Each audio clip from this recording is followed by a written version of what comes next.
Hey,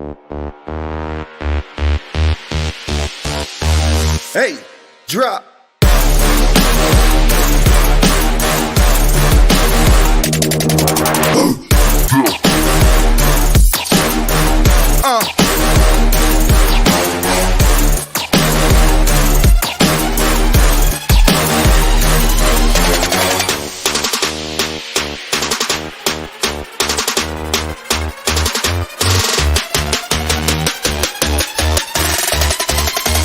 Yeah, hey, drop.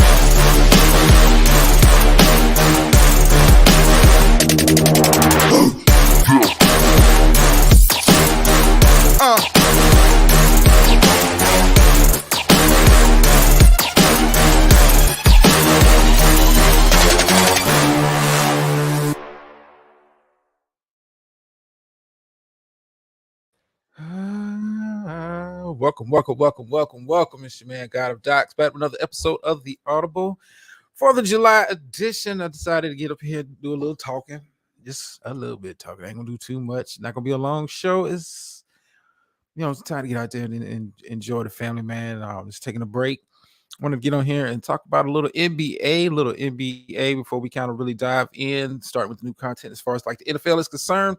That will be rolling out. Training camp starts for most rookies. Will be having a report on July the 18th. Most camps will be open around the 25th of this month. So yeah, we ready. I'm working. We'll be doing some revamping to the show, revamping the product. I'm up here acting like I'm doing the video stream, like I don't know how to talk. Miss Merv. Since you're here, Miss Merv, I'm gonna play a couple of things I've been working on. This in like the last 30 minutes. I wanted to kind of change up some of the video effects. I'm not liking the ones I have now. So let me know what you think about. Here's one I plan on playing. I want to stretch it out to be a little bit longer, but I don't know. Let me know what you think about this one.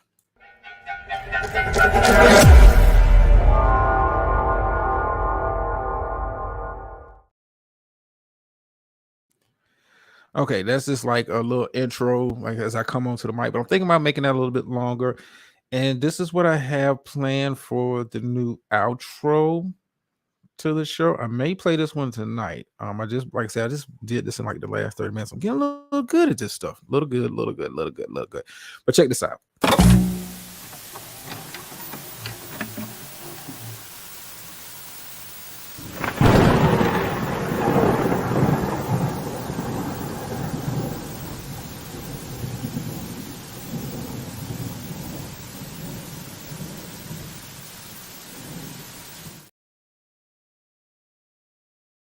That's what I kind of been working on in like the last 30 minutes as I was setting up the live. I was like, let me get in here and play with some new software. It's okay. Yeah, but I appreciate it. Just something different. Still, revamping, reworking on stuff. Just wanted to play around. I've been playing with a new app.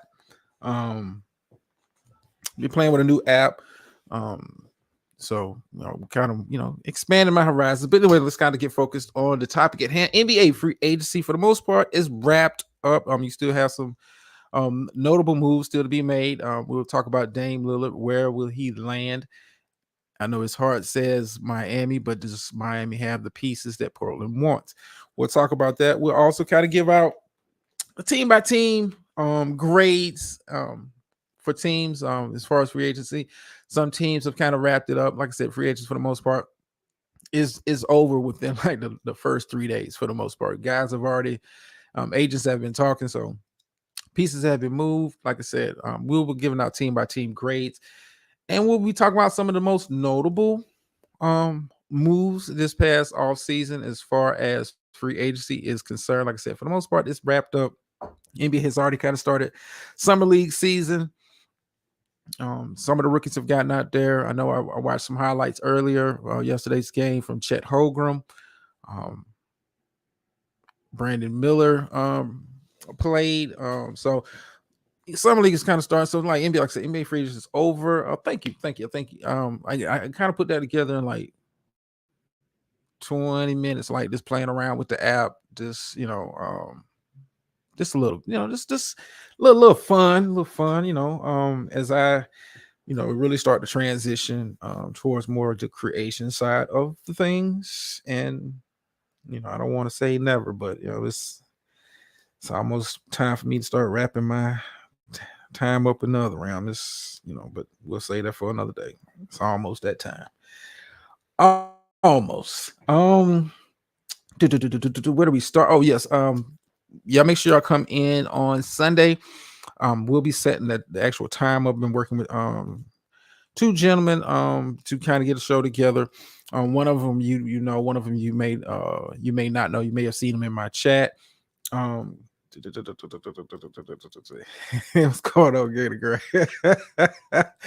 Yeah, we're gonna talk about Houston. I think Houston did very well. I kind of questioned the Dylan Brooks move, but we'll talk about it. But yeah, make sure you're here on Sunday. I'll probably be doing a show around 6:30. I'm not sure about the time, but I do have two participants I want to get lined up. We'll be kind of breaking down the big fight happening later this month between Bud Crawford and Errol Spence. Have one side is pro Spence, the other side is pro Crawford. I think it'd be a good show.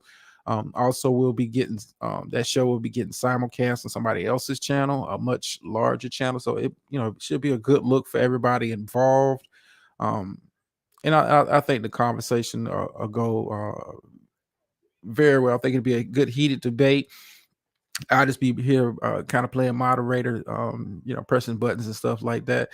But yeah, make sure y'all come in Sunday. It will be grown man on one side, and we'll have like I said, guy you may not have heard of. Go check his channel out. Mark Nash, MARQ, last name Nash. Real cool brother. Known him for years. He's got a nice platform. I want to say it's 16,000 subs. So he'll be simulcasting that show on his channel also. So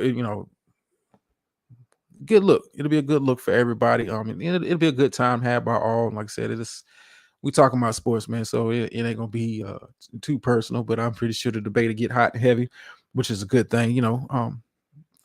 Creates for good entertainment. I'll get shout out to those. What's going on, TC? Yeah. Yeah. So make sure y'all tune in for that Sunday. Like I said, I've been working on that for the last couple of weeks. Wanted to kind of get that set up for the fight. Ain't too many fights I get excited for, but that is one of them. But yeah, let's kind of get into the NBA free agency to wrap up. For the most part, it's done. We're gonna start with Gator Girl, since she put it out there. We're gonna start with Houston. Houston signed Van Fleet to run point. Nice contract for him. I'm glad he's getting paid. I want to say it's the largest contract everybody got who was undrafted. So kudos to him. And I think he brings a lot of stability to Houston alongside the coach. I'm not going to shortchange Udoka. I think he's going to do a fantastic job getting those guys on a professional wavelength. Now, the most curious move that Houston made as far as free agency is concerned, Dylan Brooks, fully guaranteed $80 million. I don't know about that one. Not when you see in this past free agency cycle, teams not really having long contracts like that. A lot of them not fully guaranteed. A lot of them have team options, player options. Bruce Brown is one that kind of jumps to mind. He's got 2 years, $45 million, but only the first year is fully guaranteed. The second year is not team option. So like teams have been making more sound decisions. So Houston giving Dylan Brooks that money, not to say that he's not a bad player. I hope he comes in with a brand new attitude, comes in with a more professional attitude. Just I'm not going to say the dude was going to be playing in China, but at the same time, you didn't make yourself a lot of money this past postseason, bro. You didn't make yourself a lot of money this past postseason. Like I said, a lot of people are surprised that Houston kind of gave him that long-term contract and would it be a fully guaranteed. I think he's a real good player, kind of guy you would want on most teams, a good 3-and-D guy. Has some skill as far as on the offensive end, was mainly known for his defense. And I think that's the kind of team that Udoka is trying to get established down there. Van Fleet, very good defender at his position. Houston has the athletes to be a very good defensive team. And as you said, Miss Gator Girl, I'm about to say Miss Gator Girl. They got a nice playing team. I can see them on the back end as maybe a 8, 9, 10 seed. Um, maybe. I think the West as a whole, um, it's kind of it's very interesting because we still have some teams that got to make some moves. Another team that kind of got better, low key, and it's just my personal opinion, got better a little bit. Was the Los Angeles Clippers, who was able to bring back surprisingly Westbrook, who I thought was going to take a much nicer contract with another team, but decided to choose happiness and comfort level over the money. He's made a lot of money in his career, but I was surprised he came back with the contract that they gave him 2 years. I want to say about a little bit less than $8 million. Surprised about that. I also like the trade they was able to pull off during this free agency cycle, bringing in Kenyon Martin Jr., bringing in a younger player, younger athletic player, to kind of compete with the Phoenixes of the world, with the Denvers of the world. So good moves by the Clippers. I like that. Of course, I'm going to talk about them Lakers, who very shrewdly put together a much better team with this free agency cycle than I thought they were actually capable of. I was kind of worried about the kind of contract they was going to give D'Lo. I think they re-signed D'Lo, and I think more than likely D'Lo will probably be traded at some point this season, probably around the trade deadline. His contract is more palatable and more tasteful for teams to who want to look for an upgrade at the point guard position. I think D'Lo is going to be out of here, especially with them signing Gabe Vincent to run point. I don't think you keep both of them for the entire season, and then I think D'Lo's probably the one on the way out the door. I don't think he fits what they're trying to do, especially on the defensive end, and they really don't need him to really be. If I'm gonna be honest with you, I think D'Lo starts, but I don't think D'Lo finishes. I think Gabe Vincent has shown himself, and his story is very unique. I was reading up on his story. I didn't know, dude. His first time, putting on an NBA uniform. You so used to NBA guys getting these large contract, multi-million-dollar contracts. 3 years, $100-something million, and you thinking that everybody kind of makes that money. But then when you look at guys like Strus, Gabe Vincent, Caleb Martin, you realize, these guys that come in undrafted, they're not getting that financial security off the bat. So it was very cool. I was reading up on his story, and like his first time, first season playing with the Heat on the contract that he was on, he only made like $79,000. I was like, wow. And it made less than $2 million 2 seasons after that playing with. So I'm happy that he was able to kind of cash in on his hard work. I don't begrudge him for taking the money. I think he's in a very good situation playing with LA. No pressure on him to do more than what he's capable of doing more of what he's asked doing. I like him being added to the team. I was very surprised that teams didn't really go out and try to jack up the price on Austin Reeves. Austin Reeves could have got more money elsewhere. LA offered him a contract. I was surprised no other team approached him, but that may be a part of the new CBA. Back in the day, another team would have approached him, gave him a very toxic contract to match. We've seen teams do that, with their restricted free agents. Hey, we'll offer them a deal that is so toxic that the team, if they matches it, puts them in a bad position. If they don't, we still got the player that we wanted. So I was surprised that nobody really came out and placed an offer on Austin Reeves. I'm happy about it. Hey, you don't want him, we'll keep him. I think LA got better during this this free agency cycle. Like I said, I like the moves that they made. I like the moves that they made.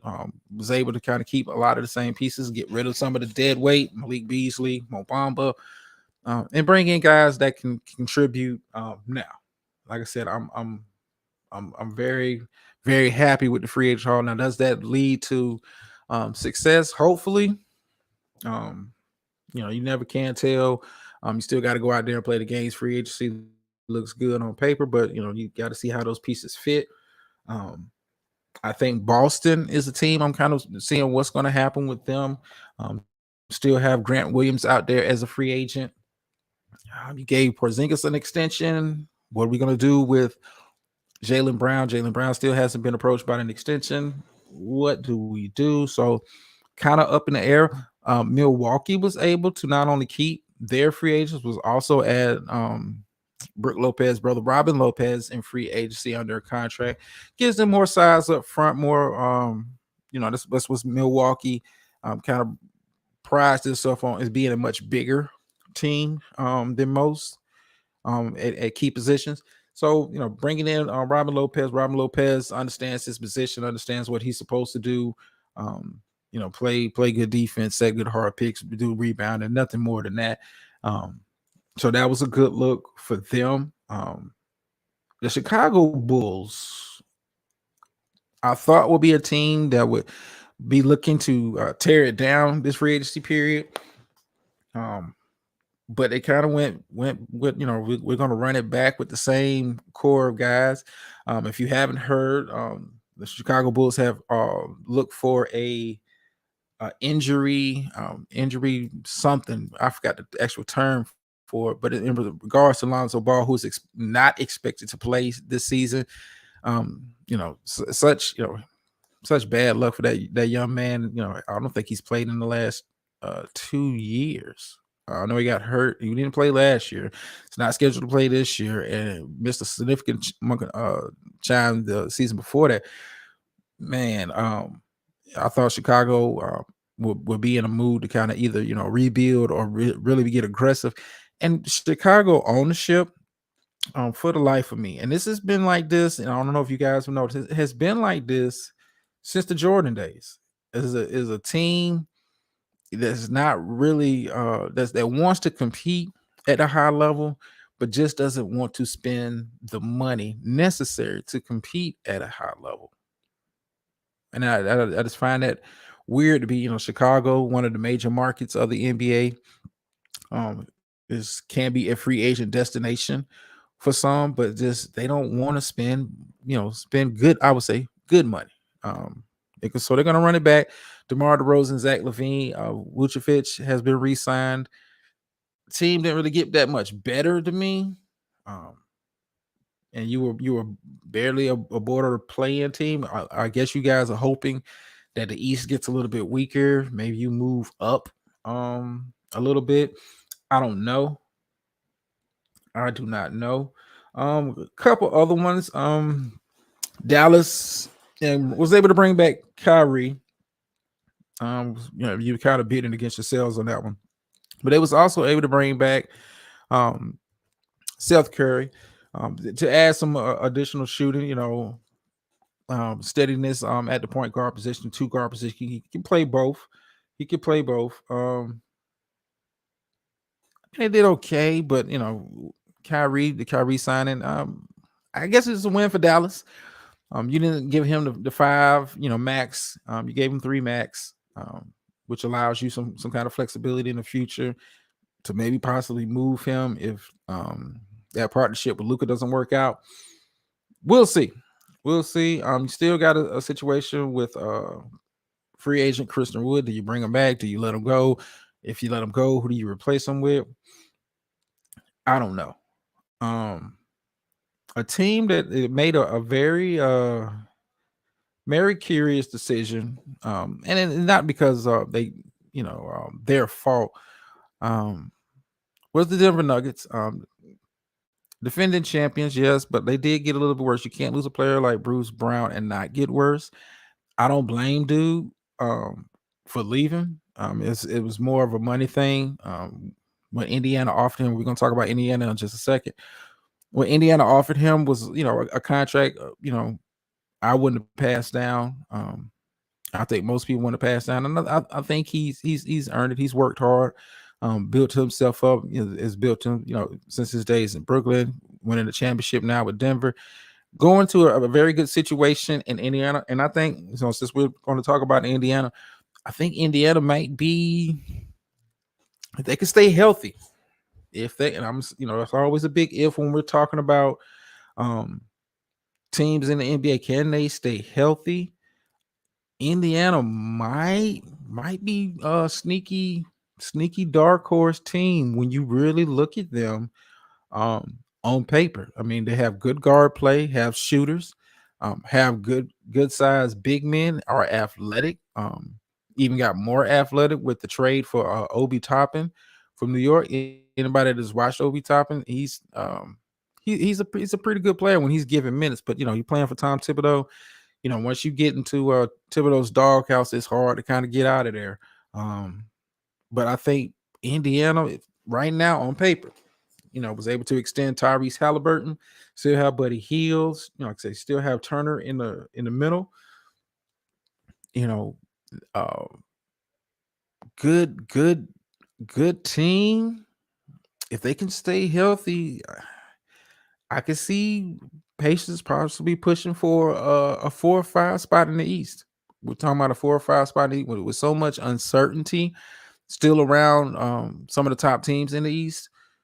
I think, Indiana, if they can kind of keep it together, keep it, stay healthy, have an opportunity to be like I said, my dark horse pick. Dark horse pick going into next season. I like the pieces that they have. I like how they play. Turner is a very good defensive center, but it also gives you something on the offensive end. Like I said, with Toppin playing with Halliburton, pick and roll game could be deadly. The Toppin is a very good athlete. I like some of the other young players that they had from last year. I like what I'm seeing from the Pacers. Pacers right now, I got to give them an A coming out of free agency because, you was able to, and then, I didn't even talk about, Bruce Brown being added into the mix as a possible starter, 6th man. I like what they got going on there. I like what they got going on there. Now, we're going to talk about free agency. Probably the biggest fish still sitting out there is Dame Lillard. Dame Lillard has officially, for the life of me, and I don't know why it took him so long, has officially thrown his hat into the ring. And let me kind of do it. I get so used to doing something in that other space. Just in case anybody had commentary, I got to be a much more gracious host over here. Put this here. Okay, cool. Where was I at? Yeah, Dame Lillard. He's made his trade demands known. He has told Portland that his preferred destination is Miami. Now, this is the tricky part.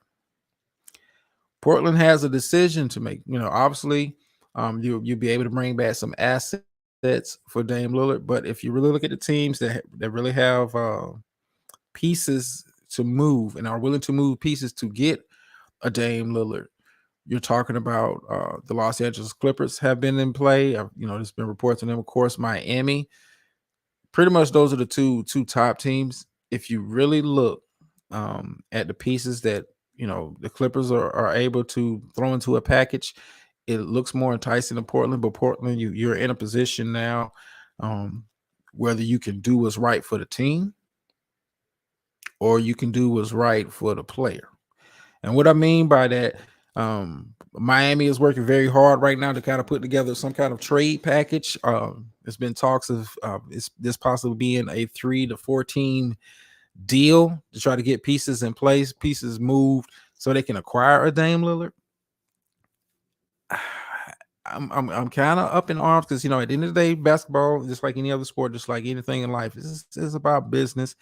It's about the bottom line. At the end of the day, does Portland, do right by the player? The player said, "Hey, I want to go to Miami."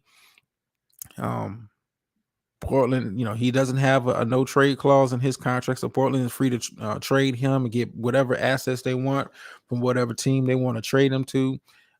Dame would just have to be unhappy in another location, but I would say, I think Portland's going to do the right thing. I think they're going to allow Miami to kind of get other teams in play as far as getting the nice size compensation package to Portland to acquire a Dame Lillard. Right now, I know Tyler Hero is probably the only possible piece they can move, of course, with a couple of first round picks. But Tyler Hero, does he fit?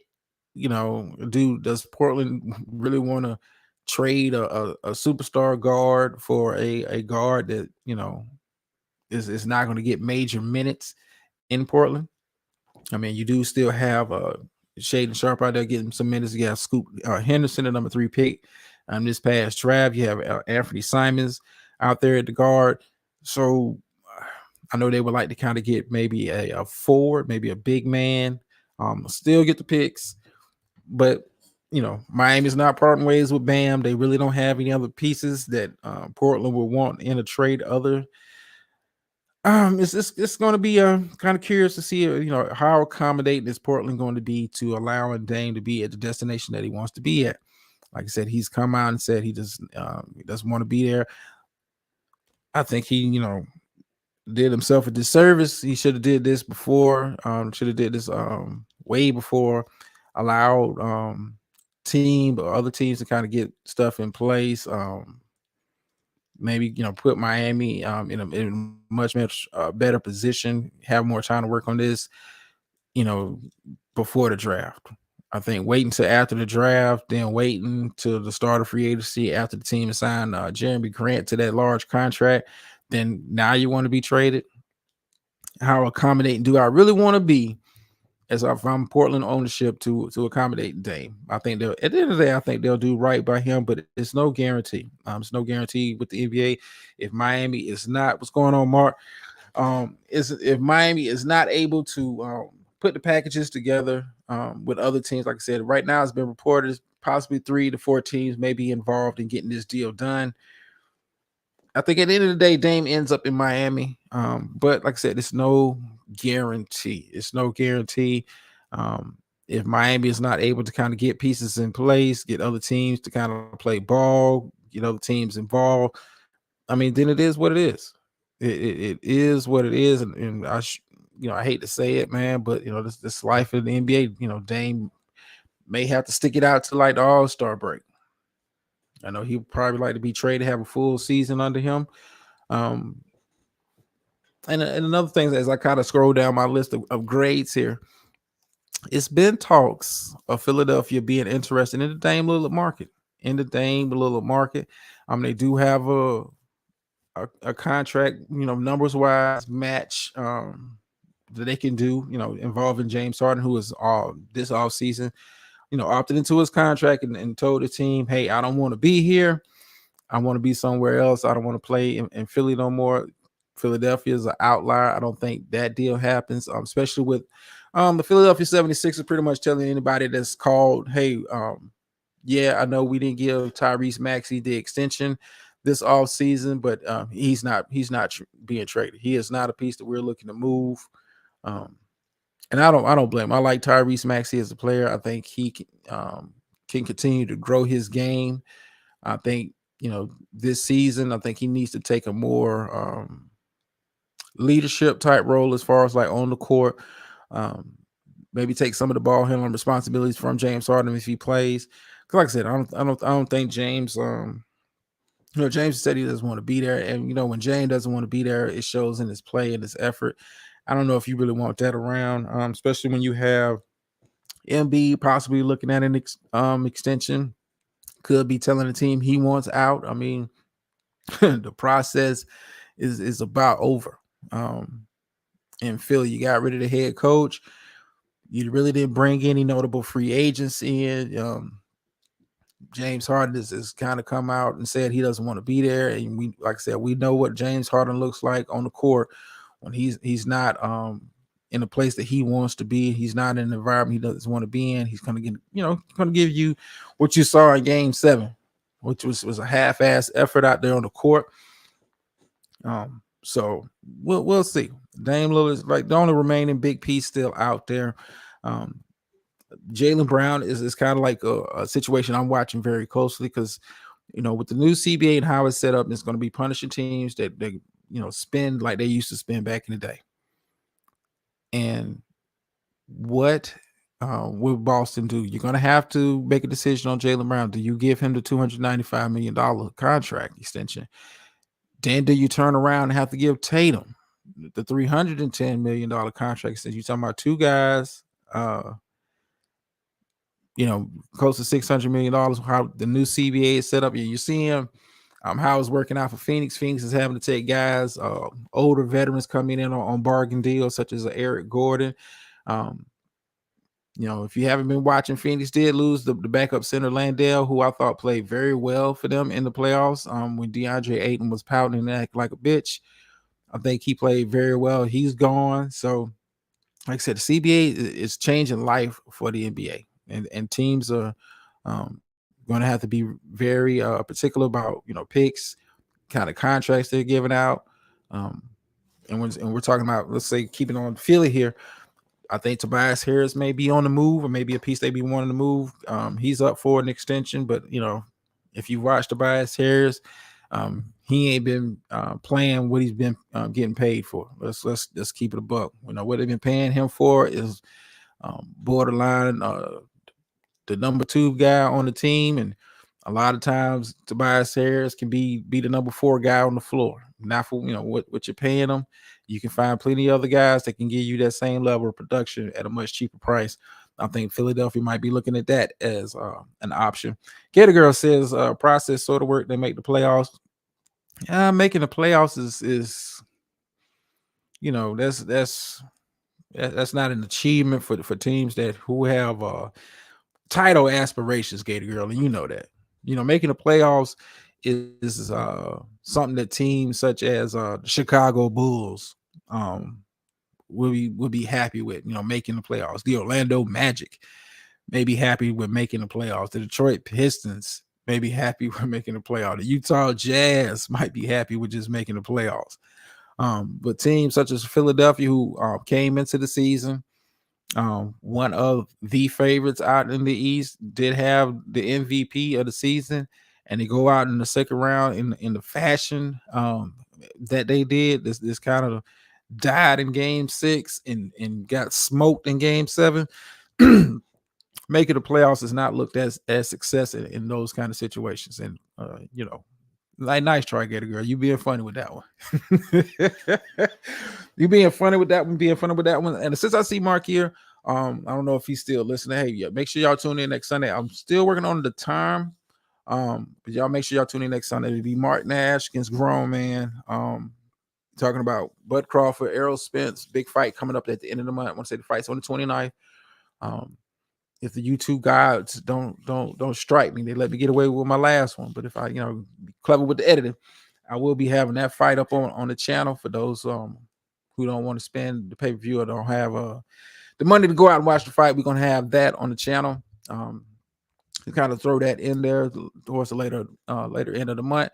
Like I said, already working on the NFL content. Like I said, training camp starts for rookies. We're reporting on the 18th. Veterans and everybody else pretty much is on the 25th. We'll be doing I'll probably be doing daily lives soon as training camp kind of starts. Kind of like talking about the news of the day, who's looking good, who's looking bad, training camp battles, that kind of stuff. So be on the lookout that as we kind of transition away from basketball. Like I said, summer league has started. For those that are interested, you can go check it out. I don't get too hyped about summer league because with the exception of like big rookies, I don't know any of these dudes is playing. A lot of these guys are G leaguers. Shouts out to them. But summer league don't excite me. I just want to see like highlights of the big time rookies. What they look like. Other than that, I could care less about summer league games and all that kind of stuff. That's just me. Looking forward to the NFL stuff. Like I said, so since I got a couple people here, I'm sure you do the new outro I've been working on. I might just play. I might just play it at the end of the show. And if y'all, Miss Murphy's seen it. If you like it, let me know. If not, like I said, it's just stuff I'm kind of throwing together, getting a little bit better with the video editing stuff. So we will be doing that. I'm way over my time that I said I was gonna be doing this show. Appreciate everybody for coming in. As always, remember, like, share, subscribe, all the good stuff. Leave comments, um, good or bad. I try to respond. Thumbs up, thumbs down. Continue to support the channel as we kind of grow over here. Like I said, Sunday, I'm looking forward to that show. Um, I'm just gonna kind of have a catbird seat, man, and listen to some great minds talking about boxing. We like to talk about a mixture of stuff over here. I know a little bit about boxing, but not enough to be sitting at the table with these gentlemen and really actively participating in the conversation. So I'm looking forward to that conversation on Sunday. Y'all stay tuned for that. That's going to be a very good show. Very, very, very good show. I'm really looking forward. I've been working on that, kind of putting that together for like the last couple weeks. Something different. Y'all know me. If y'all know how I act in the other realm, y'all know me. I'm like a maverick. I do me. I like to do stuff that's a little bit different, off the beaten path. So we're gonna be doing that. So let me get up out here. Still no outro. I said I was gonna have one. Still no outro catchphrase. I just can't get it together. But please let me know what you think of the new outro video. And I'm out.